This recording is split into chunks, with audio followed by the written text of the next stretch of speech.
never been a big fan of war movies. I'd see Empire of the Sun and think it was amazing. I'd see 1917 and think it's just okay. But basically, that was it. Now, I can't say Jojo Rabbit is a very war-centric movie. Focuses more on a self-contained story and leaves the war, the death of Hitler, and all that stuff as a basis to tell a better, smaller, and, to be honest, more original story. You see, Jojo Rabbit is about this guy, he wants to be a Nazi.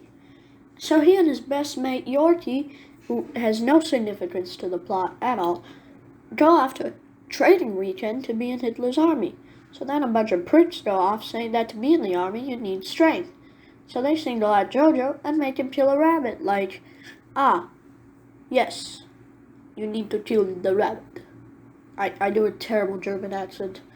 Anyway, after he can't do it, they all mock him, calling him Jojo Rabbit. I see what you did there, Taika.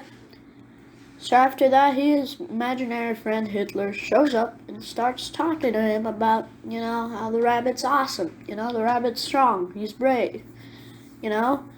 Turns out not to be such a good thing because it promptly leads Jojo to run up to a guy with a hand grenade, throw it up to a tree where it bounces back and blows his face out. Then we get a little hospital montage, after which we meet his mom, played by Black Widow. She takes him home, and then we get to see the scars on his face, and let me tell you, it does not look good. After that, his mom takes him to German Nick Fury, where he gets a job hanging up posters for the war. After he's done, he goes home to hear something upstairs, it's kind of, he's curious.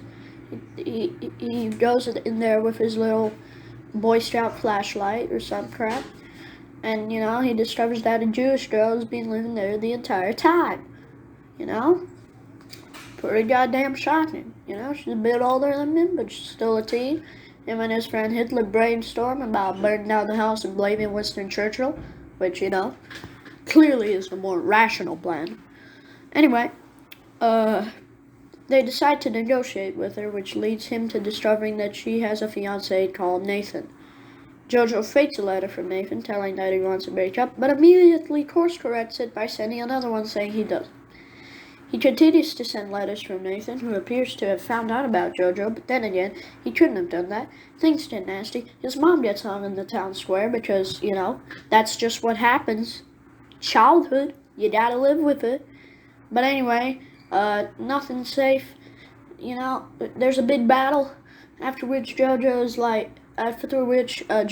tells the girl, hey, it ain't safe to come out here, even though the Americans have won. Hitler just blew his brains out, stuff like that. Normal stuff. Anyway, so he's about to, send her a letter to be like, hey, you can leave. But then Hitler shows up, and Hitler's like, you need to be a Nazi. Yes. I don't know why I made Hitler French. Sorry to the people of France for that. Anyway, Hitler's like, yeah, you need to be a Nazi, and he's like, fuck off, Hitler. That's literally what he says. He kicks Hitler out the window, because he's imaginary, because, kids can't kick people out of windows. It's just not possible. Anyway.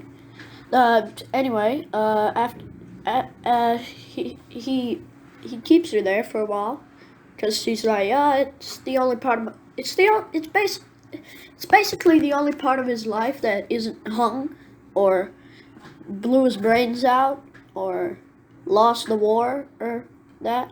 So, but after a while, he lets her out, and, they dance to some David Bowie, and the movie ends. Kind of ambiguous, So I have to be honest, I didn't expect much from this movie.